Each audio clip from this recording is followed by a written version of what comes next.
Hi,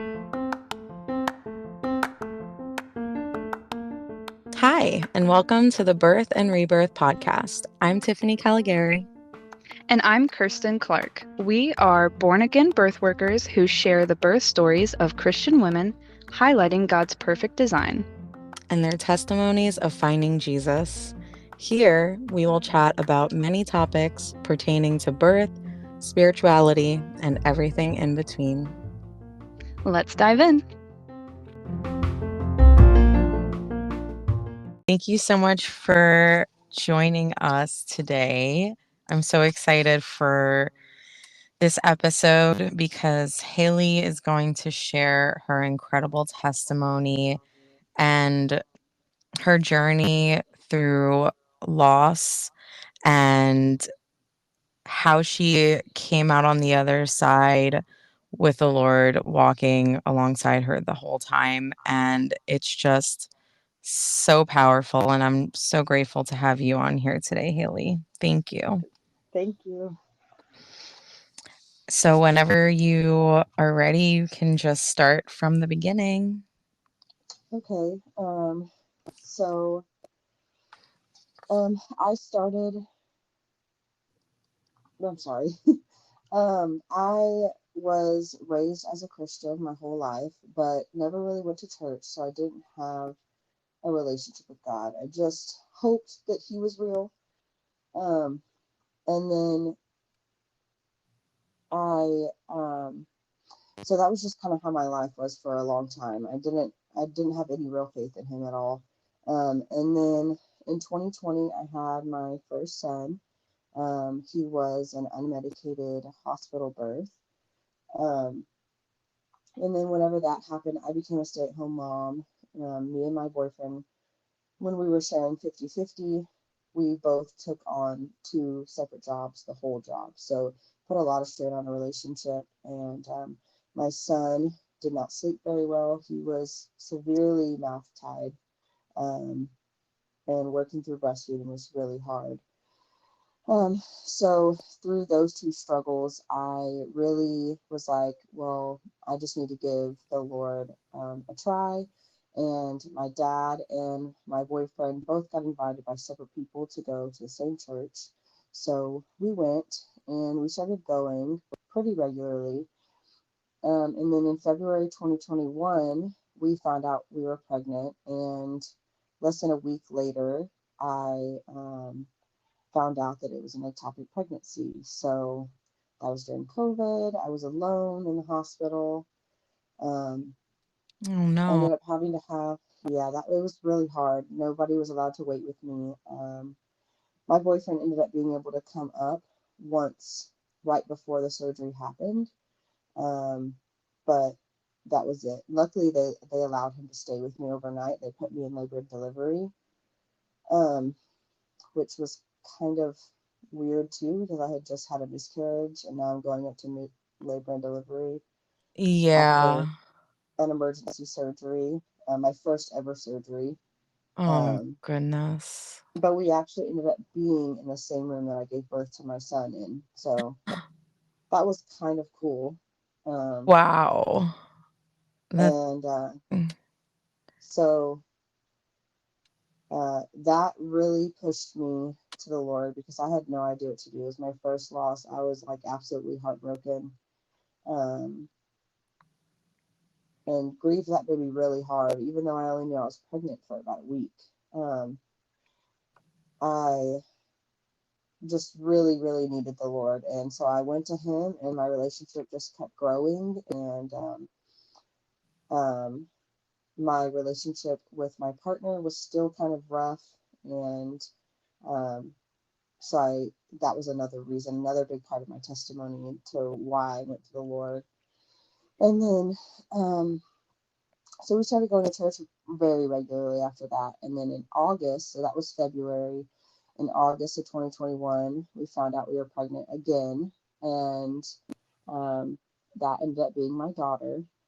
Um, so again, just like not really a strong relationship with the Lord, just like learning, mm, starting out.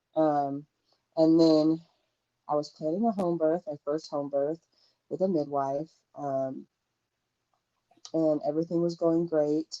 And then we went for a 3D ultrasound that a lady that did my son, she did her my daughter's as well, and she ended up telling, not me at the time because she's not allowed to mention stuff, but contacted my midwife, and she ended up finding a intestinal blockage in my daughter. Um, so I started having to see an MFM because of that. They Mm. weren't really sure what it was. They can't tell on ultrasound. Um, so it was either like a part that was kind of stuck together, or just something blocking when when I gave birth. It could have cleared. They weren't really sure. But she was still growing perfectly fine. Everything else was still normal. They said it was a pretty common, easy surgery for them to do, and that she would be out of the NICU within 2 to 4 weeks, as long as she was eating fine. So I was preparing for that, which is very scary to be preparing for my daughter to have surgery as soon as she comes out, and Yeah, her I pretty can much being imagine. whisked away, not being to breastfeed right away. And that was really hard because my son was so difficult, and I finally understood what was going on. So I was like, oh, I can get this fixed immediately, and our breastfeeding journey will be so much easier. But now knowing she wouldn't be able to breastfeed for 2 to 4 weeks was pretty difficult. So all of that led me to really gain a relationship with the Lord. And I was just like a very scared mom that didn't know what was going to happen to her child. Hmm. Um, so that really got me closer to the Lord. And what I really used a lot, and I still do, I've always had a big connection to music. So playing worship music and just singing along in the car on to and from her appointments, like, sounds kind of crazy, but it really grew my relationship with the Lord because I Oh, felt like I was absolutely. singing those words and like He was saying them back, you know? Um, Yeah. No, that's an incredible way. I love connecting with the Lord in that way, and so it doesn't sound crazy to me at all. I totally it relate. it's the way that I tell people, like, if you're just starting out, just start listening to worship music, because it if you don't know how to pray and you don't know how to talk to the Lord, they're kind of doing that for you. Put yourself in the situations of what they're saying. Like, try Yeah. to make it about how your life has been going. And that is my favorite way to talk to the Lord, honestly, is through worship music. Oh, I love that. I love that. So after that had happened, my relationship got a lot closer, and I publicly went to the front of the altar call and gave my life to the Lord, while I was pregnant with her. And then I had been having multiple ultrasounds, and I was up to 2 appointments every week. Um, I had now switched over, was going to have a hospital birth, and had an MFM doctor. Um, at 33 weeks exactly, I had an appointment, and everything was great. Her heart rate was fine. Everything was perfect. Um, and then the very next day, I had reduced movement, but I had an anterior placenta, so sometimes I didn't feel her as well. Mhm. Um, and so I don't know. I think I kind of knew, but I was just saying no, this couldn't happen. So I went shopping for some things for her, and I got home and I used my Doppler, and I got her heart rate a few times, but it wasn't as easy to get as usual. But I felt her move a couple times, so I was like, it must just be difficult to find her. She must just be moving or something. And so that evening, we went and got our taxes done, and it was pretty late whenever we got home, and I hadn't really felt her move like the entire time we were there. It took a few hours. So whenever we got home, I had my boyfriend help me find her heartbeat on the Doppler, and I could not find it. Neither one of us could find it. Um, So we rushed to the nearest emergency room. That was just a huge ordeal. It's another reason why I don't really care for hospital treatment, Mhm. because I had to explain my story like to like three or four different nurses before they even got a monitor on me. And so that was very frustrating. I feel like if a mother goes into the hospital for reduced movement, you should just immediately get her on a monitor. Like, there's no reason to wait.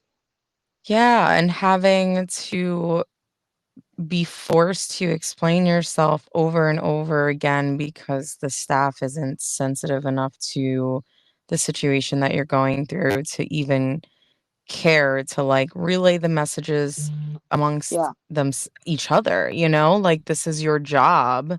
Why is the mom being put in a situation where she has to explain herself 3, 4 different times for exactly. you And in an guys to be able emergency to do it? situation like that, to where sometimes this sort of stuff happens and they're able to go into emergency C-section and save the baby. Um, Yeah, but they just like take their time. Like, so even if infuriating. some women, it is very infuriating. And they no consent.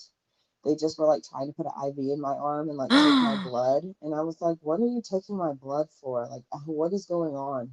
Oh And my they all just like, because I questioned it, like me and my boyfriend remember this moment perfectly. Like, they just like stared at us, like they had no idea how to answer just because I asked them why they were trying to do this. And so of they're course I like, refused, and I was like, "There's absolutely no reason for this." Like, they had not even got me on the monitor. They wanted me to change my clothes and all this stuff. I was just so frustrated. It was yeah, the worst their experience. procedures just don't it doesn't put the mom or the patient first ever. Yes, they It puts always put them first. procedure Their first. convenience is Yes, first. and it just doesn't make sense. You're supposed to be people caring for mothers and children. Again, if you're not caring, why are you in that profession? Exactly. Exactly. Um, so then they had a doctor come in because she couldn't find the heart rate on the monitor. Um, and so at that point I knew, but I was just staying silent. And then the doctor came in and he did an ultrasound on a little traveling ultrasound machine, and there was no heartbeat. And so that's what he told us. And he showed us her. He asked us if we wanted to see her. Um, and I just screamed. I was just screaming. And the whole time I knew, but my boyfriend was really in shock, Mm, because men are just like, he was just like, "I'm sure everything's okay." Like, really not thinking anything was going to be wrong. yeah. Um, and so they gave us some time. My parents came up and they told me that. So that is a lot of my testimony. And then, of course, there's more after my daughter's death and funeral and everything. But now this is kind of like where her birth story starts. Um, so she died on March 18th. Um, They told me, after telling me that she had no heartbeat, that I could either go up to labor and delivery right then and there and be induced, or I could go home and come back um, by Monday, which this is Friday night at 12 a.m. All the way to Monday is a lot of days.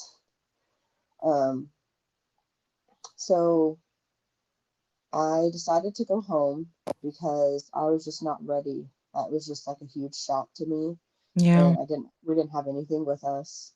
Um, I had I was just in shock. So we decided to go home for the night.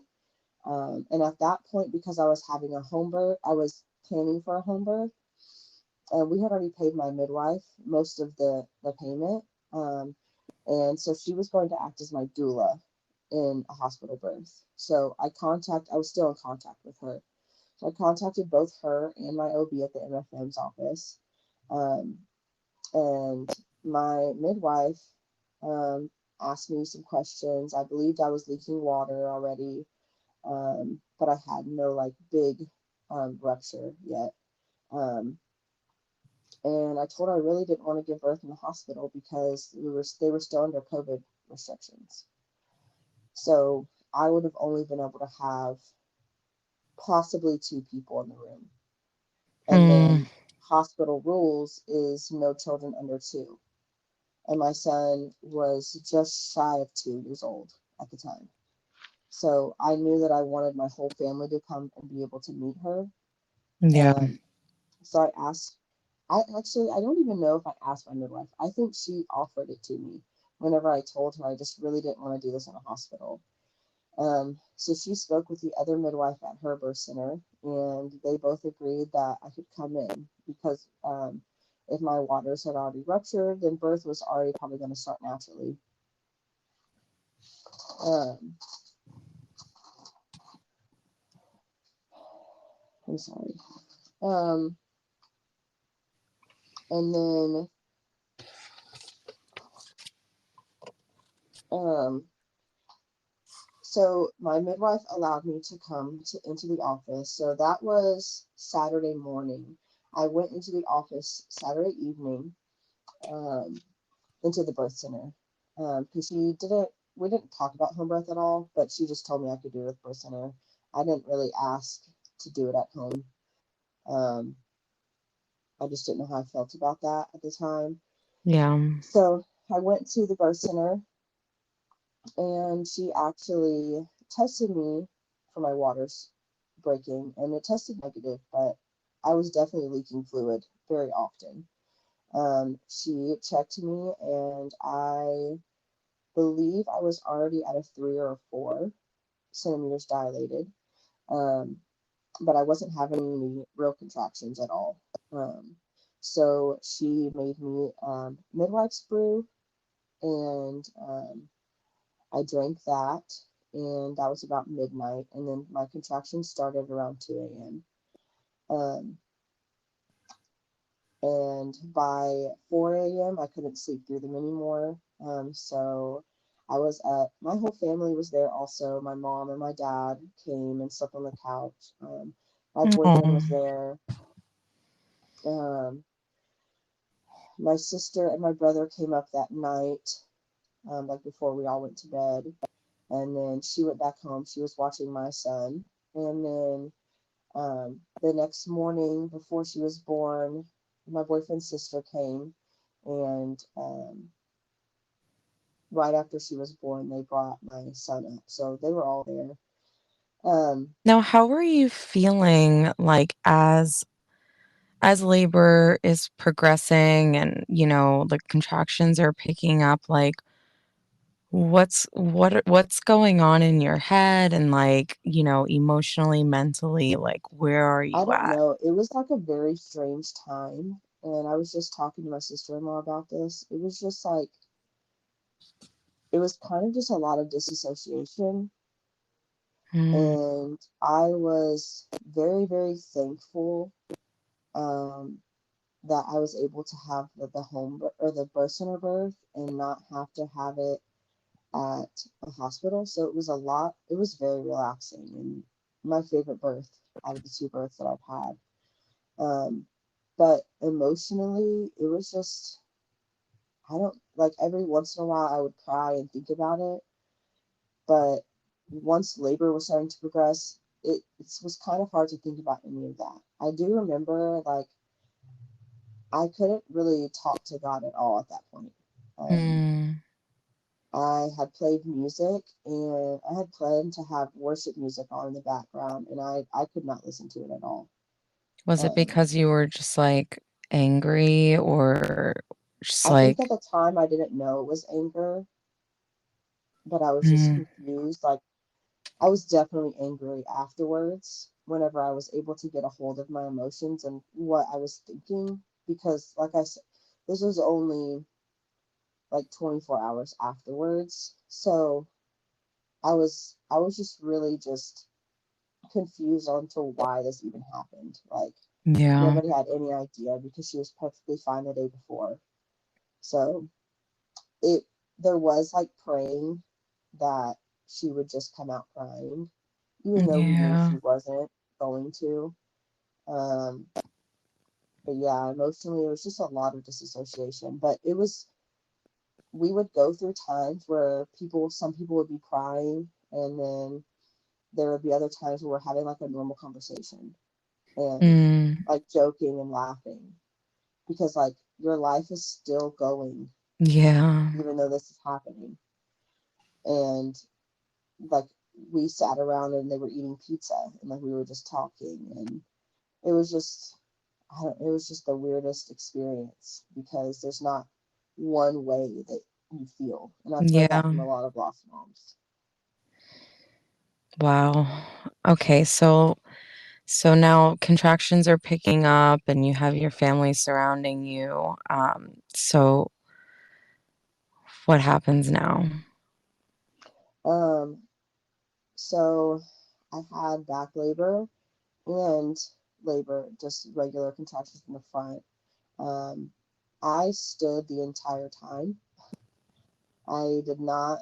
I sat on a ball every once in a while in between contractions, but my contractions were pretty close together for a very long time, for a few hours. My labor ended up being um, only 6 hours, so that's not Wow. very long. I would say my son was 7, so both pretty equally. I forgot to mention, I did 2 different times as the contractions were slowing down. I took cotton root bark tincture to get the Mm, contractions back going. Um, those are still quick labors though. Wow. That's amazing. yeah, very quick. And my son was completely unmedicated, so and um, with both of them, my waters didn't break until right as I had them.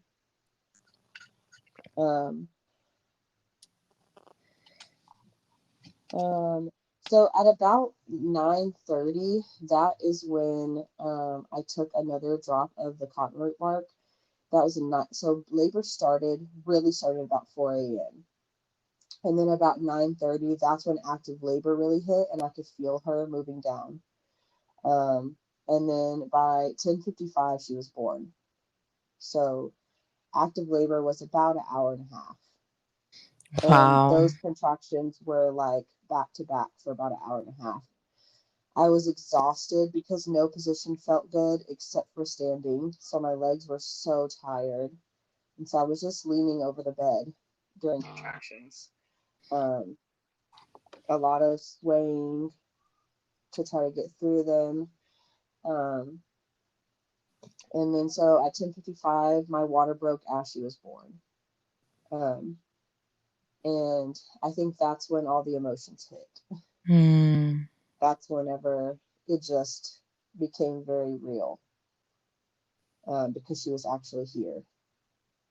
And towards the end, I I wanted it over because of the pain, but then I didn't want it over because I knew that once she came out, it was only a matter of time before basically like I don't get to see her again. So that was pretty difficult. Um, oh my goodness. um, so I did hemorrhage a little bit after I had her, but my midwife, she gave me, I can't remember what it was called. It's like a little pill that's like makes you contract. So my hemorrhaging, it was not a big hemorrhage. It was pretty small. Oh, Cytotec. She gave me Cytotec. Mm, She asked me if I wanted it, and I agreed because she just said she was a little bit worried about the hemorrhaging. But my placenta delivered pretty normally and fine. I don't know if maybe because she was stillborn, if that had something to do with the hemorrhaging, because I didn't have that issue with my son. Um, but yeah. Um, wow. So immediately after your daughter's born, um, what are you experiencing? Like, how is that? Because, it's like after. you birth a baby, of course, that was, like usually it's, like, the hardest thing that we've ever experienced, pain-wise and intensity, and then you get that relief when you have, your baby on your chest, and it's like, okay, all the oxytocin is flowing and everything kind of is great. So, what was this experience for you having to birth your daughter knowing that her spirit is up in heaven with her father? So, as soon as I gave birth to her, my midwife passed her to me, and I just laid on the bed, and immediately we were just crying. Like the whole room was crying, and everybody but her. And so it's really weird to have a baby and then not hear them cry at Yeah. all. Um, but at the same time, you do have the oxytocin and all those love hormones.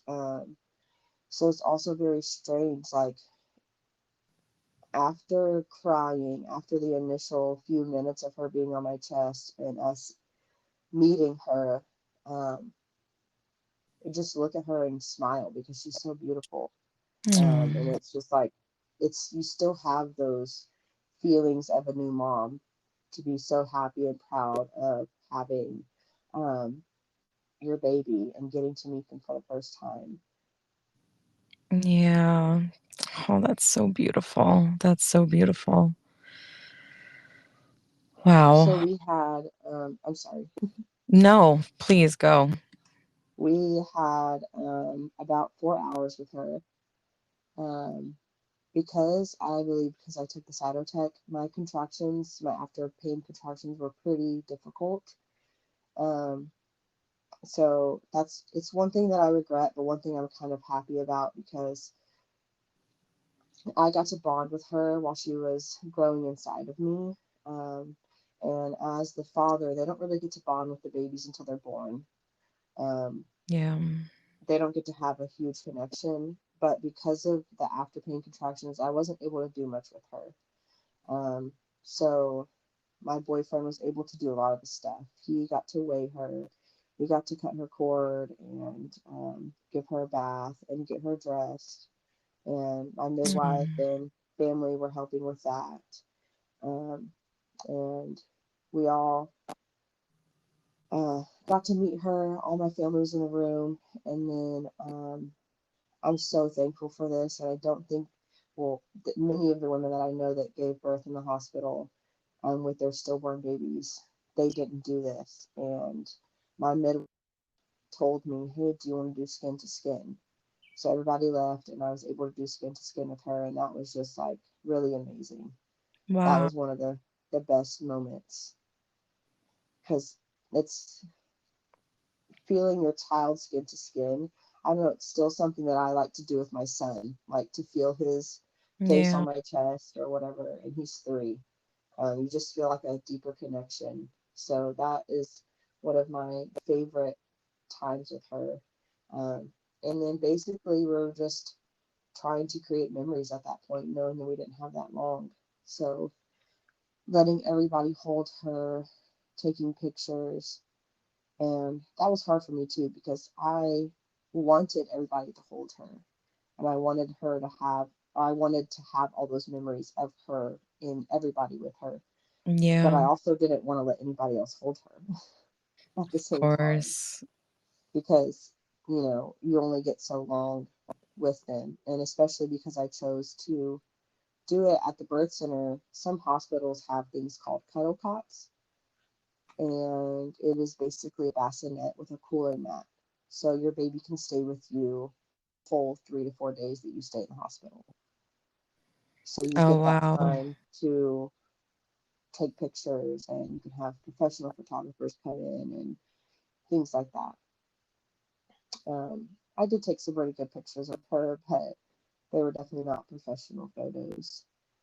Um, but Wow. it's different having a stillborn baby because they have um, things going on with their body.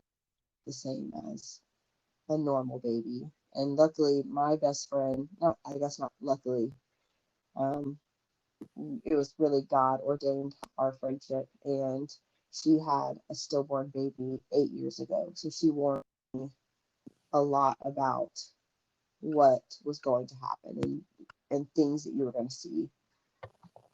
That's helpful to have someone to who knows, who's been there, you know? It's not I can only imagine, like, how hard it would be to be going through that and not having someone who has also gone through that and can, like, walk with you through it, you know? So that's I love that God connected you guys for that. Yeah, it was really really helpful to have those to have her there and to help because most women don't know people that have had a stillbirth and which is great. They shouldn't, but it is helpful to have other women that have gone through it. Um, um, yeah, so So how was your postpartum after that and really, like, what are the things that happened which led to where you are now? so for a while, postpartum, she was born on the 20th and then she was buried on the 25th. So those days, planning her funeral and getting all those arrangements together, um, that was another part of a time of just like disassociation. Um, and the only moments of like breakthrough that I wasn't a robot was just crying. My son stayed with my mom most of that time. We would go into their house during the daytime to get my mind off of things, but he stayed with her. And then after we had her funeral, and her service was at our church, which I love because now I go to church all the time, and I know that her, even though her spirit was gone, it's kind of special to me that her body was in our church. Um, Yeah. and um, so after her funeral is that's when it really started to hit me. So the day of her funeral, or the day before her funeral, is when my milk finally came in, and that was really difficult. Um, like I mentioned earlier, I was really excited to breastfeed her, so that was really hard having my milk come in. Wow. But my son had just stopped nursing about a month before she had passed away, so I just wanted to pump and save milk to get some breast milk jewelry made for her, and then also to give my son. And I had planned on wanting to donate my breast milk, but I only lasted pumping about a month. And so all of that I saved up, I just would give to my son slowly because it was really difficult. Pumping is difficult in and of itself, Mhm. but whenever I would have issues with pumping, I would just get so angry, like so angry. It would just trigger me really badly because I shouldn't be having to pump. I should have been Yeah. feeding my daughter. Um, so it didn't last very long. I wish that I could have done it longer, but that's one of the things you have to deal with in postpartum. And birth wise, breastfeeding actually helps your hormones to go back to normal. But then whenever it's a stillbirth, it's like it could be helpful for your hormones, I think, to pump and to donate or just to keep for yourself. But then at the same time, it's triggering emotionally. So Oh, yeah. it's pretty difficult, but I have heard from different points of view that um, because you can still get postpartum depression just from the opposite of your depression from your loss from the hormones. So I have heard that it is helpful for the women that decided to pump versus just drive their milk. That was almost more hard. Hmm. Um, and then I couldn't talk to God for a while. It took me about a month. And when I talked to him, it was just me yelling at him, Yeah. just very, very angry. And then it's like a roller coaster grief. And the same whenever you are a believer. It's like a roller coaster on your emotions with the Lord. Um, you're questioning everything and you're mad and then you're guilty and you feel bad that you're even mad at the person that created you and it's really just a roller coaster of emotions, but it was a lot of anger. um, so that was in March, and then in August I that's when I was kind of coming out of the trenches. So about 4 months postpartum, and I had my son, so I had to try to keep it together most. Yeah, that's um, hard. And I knew that if I didn't have God, then I would just be so lost. And seeing other moms' reaction on lost pages and whatnot, the moms that have God in their life and have the comfort of Jesus are doing so much better than the Yeah. ones that just continue to hate him. Um, they, are still really, really, really struggling because they don't have that true comfort. And I learned at that point that if I don't have God, like I don't have anybody. My daughter died. My son could die. Like my boyfriend could die. Everybody could leave me. Yeah. Um, and if I have God, I have somebody, the best person. And I realized through that he was the only thing that mattered. And that was learning through that 4 month time period after she died. Um, and then so I decided to make a very public declaration and get baptized. So I got baptized in August. So Hallelujah. Oh, yes, and it was the best experience that I've ever had. It's literally like you came out of the water like a new person. it's your Like rebirth. it is very, very, yeah, like It's literally every word. amazing. Yeah. And I always thought like Christians were kind of crazy, like Mhm. how they talk about how it you literally like I felt like the presence of Jesus there with me. And it was just Yep. it's crazy to believe now after not truly ever being a believer. Oh yeah, it's so incredible what he does, and the way that he transforms us through the storms, like life as a Christian doesn't mean that things get easy at all. If Yeah. anything, it means that they get more challenging, but it's Yeah. to draw us closer to him. And unless you experience it yourself, I feel it's truly impossible to put the peace that he can bring us even in the hardest of, challenges and storms that we walk through in this life. Yeah. I mean, it still doesn't make sense to me on some days how at peace I am with everything. And and it's just because of him, because there's no other reason. Absolutely no other reason. Yep. Oh, um thank you, Lord. I'm so happy that you have that to keep you going because yeah, yeah, I I truly believe that if she wouldn't have died, I think that I would have just went back to life like, oh, thank you, Lord, and it just ended mhm, at that. But because she did die, I that's a lot of healing that has to be done, and a yeah, lot of learning of God's goodness through that, even through how hard it was. And if she wouldn't have died, I don't know if I would be truly saved. So it's Mm, almost as like she kind of gave her life for me. that is just so beautiful. Wow. I Oh, wanted to mention, goosebumps.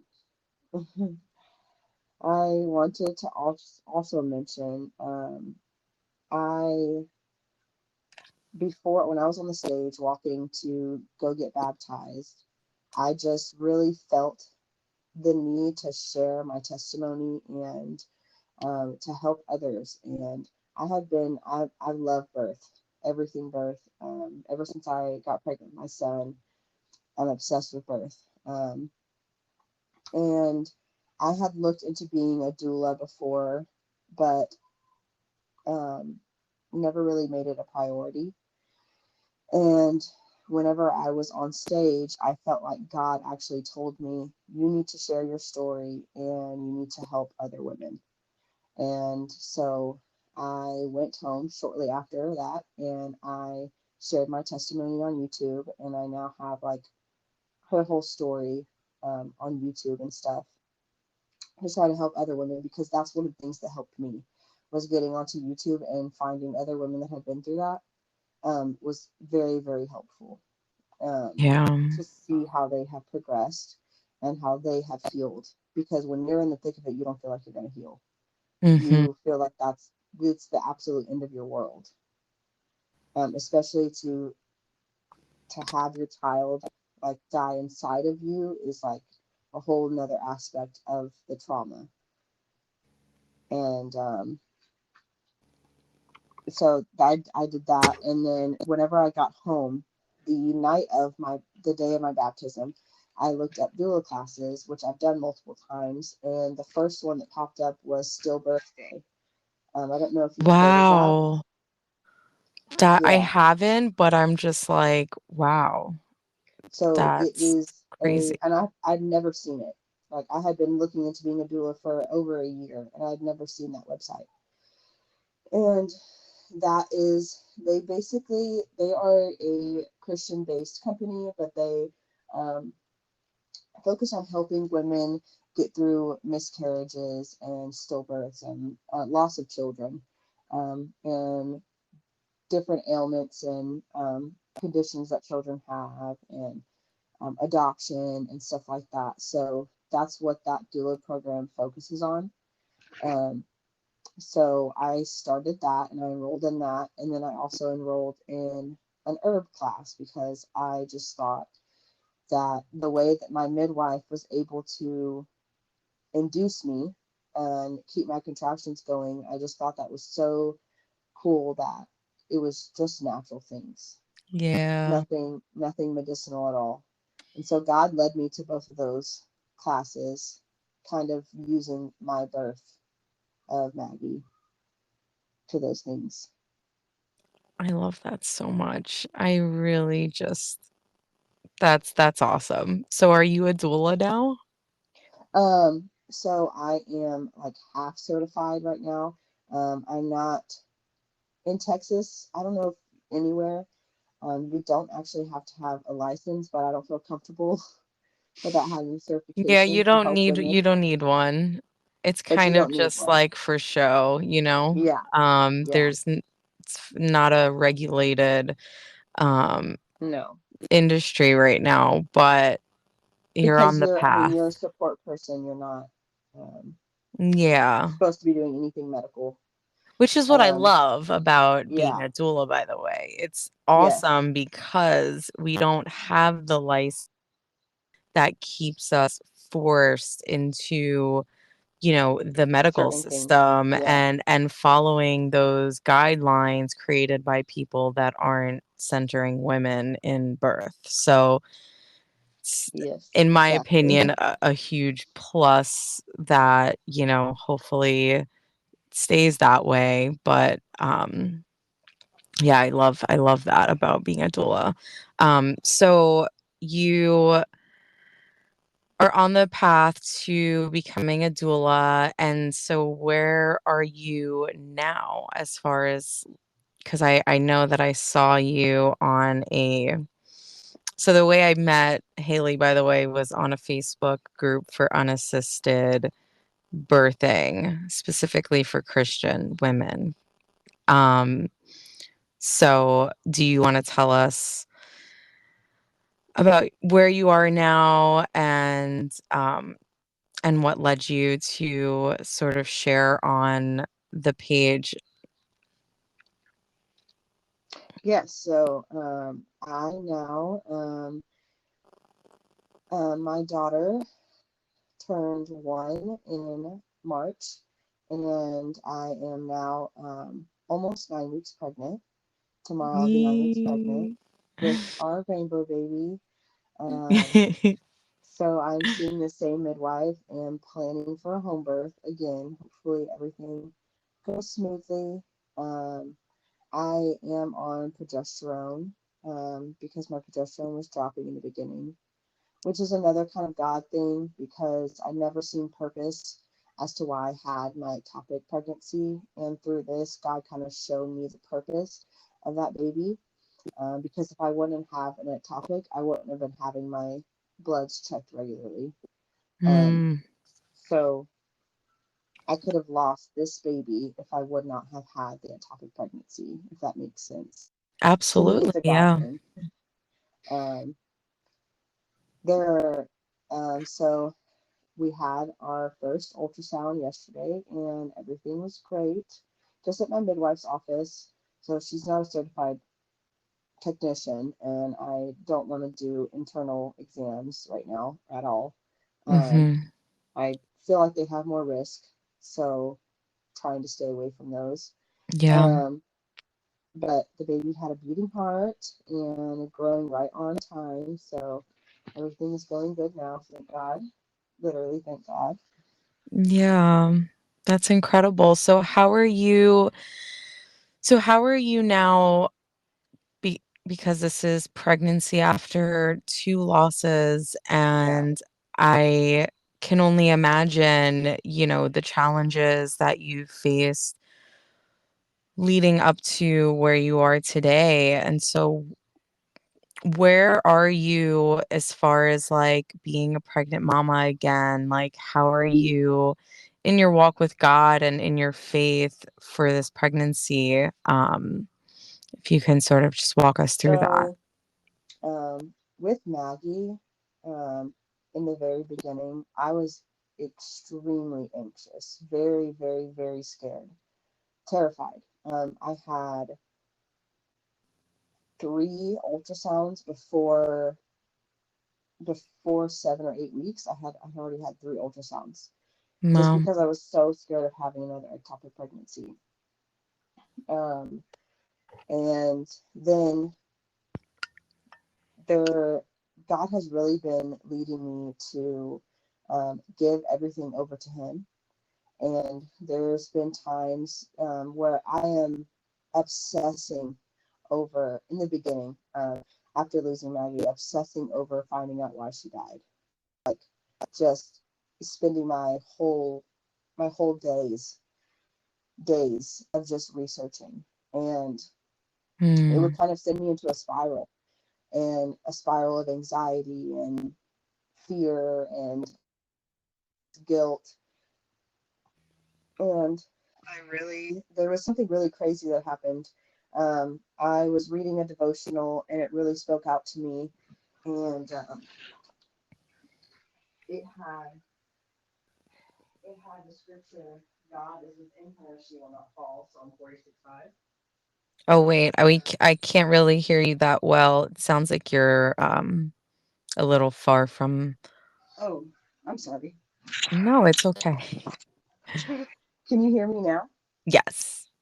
Okay, so I have a baby loss devotional, and I was reading a a passage out of there because I was going through one of those spirals, and I said, let me just put this down and go read the devotional.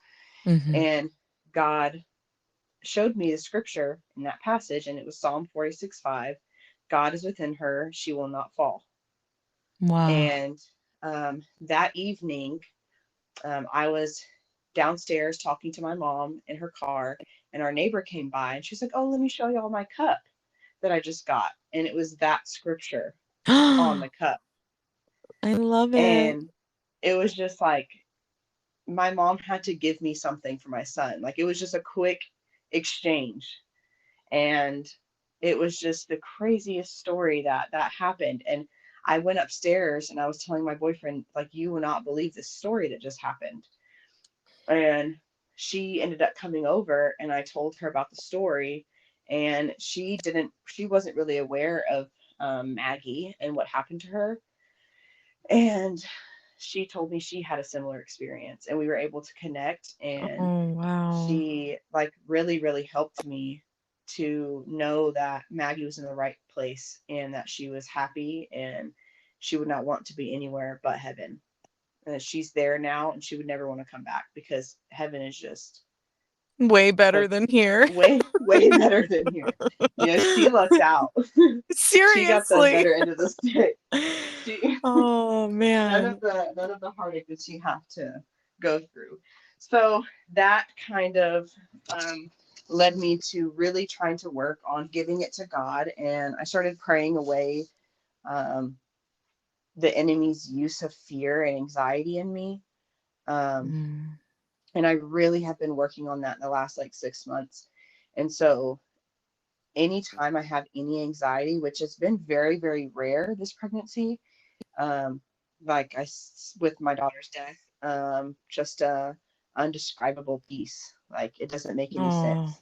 I should be yeah. more worried, but I just feel in my heart that everything is going to be okay. And if I get those doubts and fears, like the day that I got my progesterone results back and they were dropping, I panicked.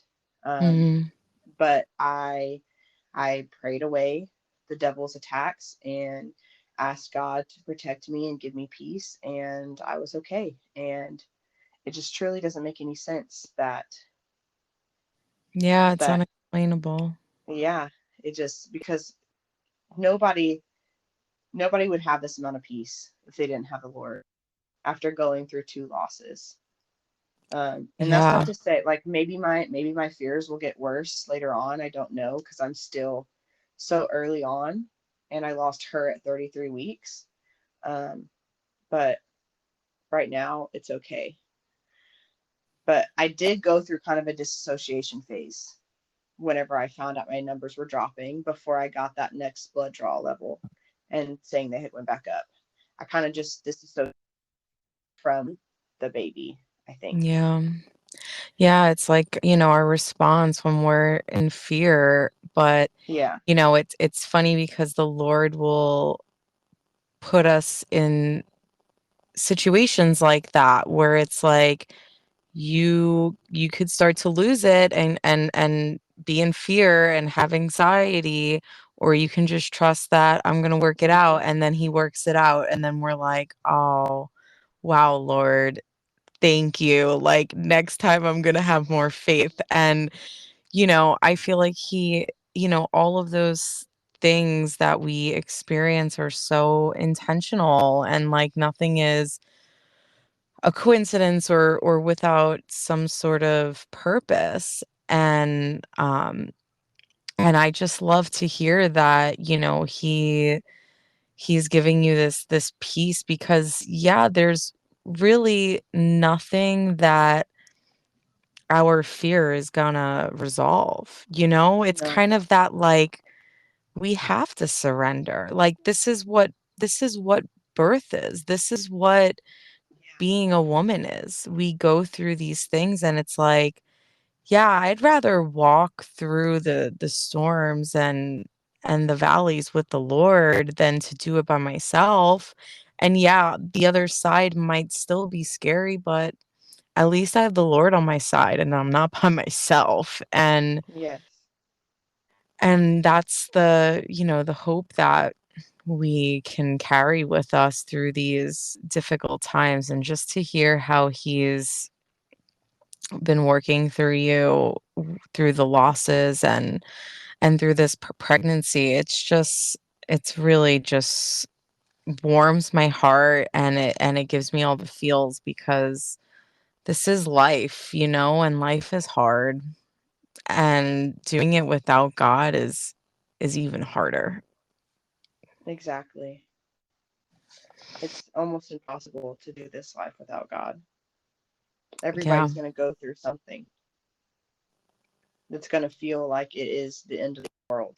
And if you don't have God to walk through it with you, you're just alone. Yeah, it's a lot of responsibility to take on. Um, And for lost moms, you know that nobody can understand through besides like people that have lost children. And God is one of those. He loses children every single day. And that's one of the oof. things that brought me so close to him.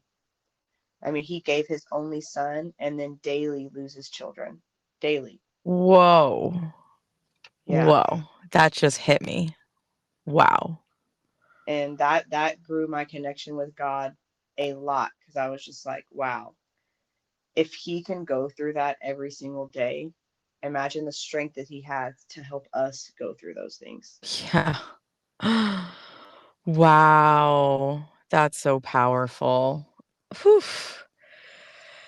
Haley, it was incredible having you on here. Seriously, thank you so much for sharing your story. And I would love to have you back on here after you have your beautiful baby. God willing, everything goes the way that you are planning for it, and I know it's gonna be incredible. And and yeah, is there anything that you wanna end with? Or I know you just gave a message to the moms who have dealt with loss, but if there's anything else that you wanna add. I would really like to just say a little bit on why she died and things to prevent this from happening to other moms. Mm, Um, I now know that she passed away from a small placenta. It is not very well known or talked about. There is one doctor that is trying very hard and a team on measuretheplacenta.org that is trying to get the ACOG to recognize this. Um, the placenta is not measured in any anatomy scan ever. Um, he created a measurement that takes 30 seconds. It's three short measurements, and you just input the data into an app on your phone. Um, and it could save a life. As we know, like the placenta is the organ that supports the child's life. Um, so why are we not looking at it? wow. Type of thing. So her placenta was in the 0.021%. Oh, So wow. less than 1%. And she was perfectly normal size for 33 weeks. Um, so there was no IUGR for them to know to look at the placenta. That's the only reason they would look at placenta for insufficiency. But she was growing perfectly fine. And that's whenever we see the most late term stillbirths. Um, Wow. yes, That so measuretheplacenta.org has a lot of information on there. Um, thank you for and sharing that. thank you. And then also count the kicks. Counting your kicks is very, very important. As you get later on into pregnancy, around 26 weeks, you should download the Count the Kicks app. It helps you to learn your baby's pattern. 10 kicks in an hour means nothing. That's what most people are told. Oh, if your baby kicks 10 times, that's fine. And doctors will tell you go drink juice and see if that wakes them up. That's not a good indication on if your baby is doing okay or not. Um, and it's any difference in movement, not just reduced. So the day before she passed away was one of the first days my boyfriend was able to feel her on the outside because I had an anterior placenta and I just thought she was getting stronger, Mhm. but it was a sign of distress. So Oh, if wow. your baby has movement that is outside of its normal, that is why Count the Kicks is good because it allows you to learn your baby's normal, um, to go in immediately and get checked out. Um, even if the nurses don't treat you well and they might think you're crazy, it truly doesn't matter. It could mean your baby's life. And there are many mothers that have went in for reduced movement and their baby was saved through C-section or a monitored planned induction. Usually C-section when it's that much of an emergency. But go in and please research measure the placenta. We need to get that out. It should be part of every anatomy scan, I believe. Yeah. I'm definitely going to look into that myself because I have not heard of this before, and it's very Yeah, I had valuable her placenta looked information. at through a pathologist, and she mentioned nothing about small placenta. She said possibly a cord accident, um, and she didn't say anything about the placenta being small. And I actually had Huh. a meeting with her. Um, so it's not very well known, but like I said, there is the one doctor, Dr. Harvey Kleinman, that is really trying to push the research out there and to get more doctors to do placenta volume testing.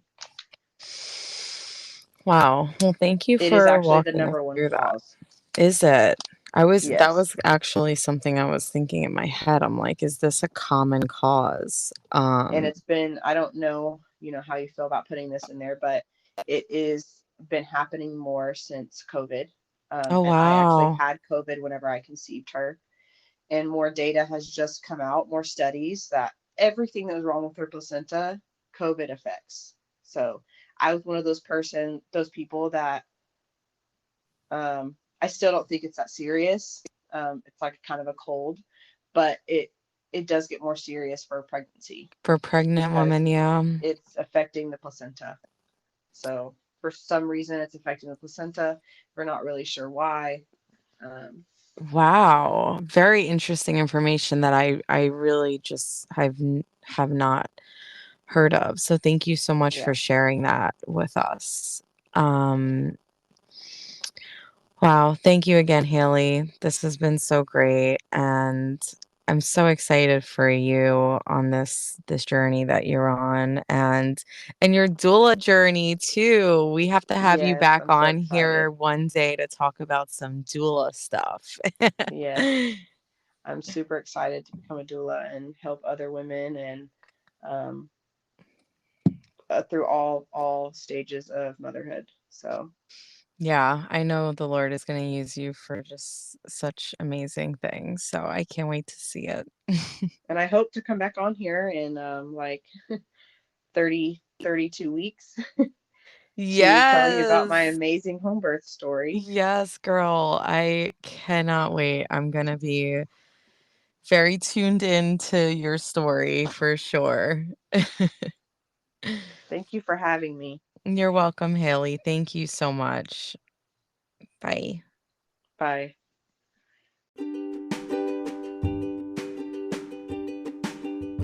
Thanks for tuning in to the Birth and Rebirth podcast.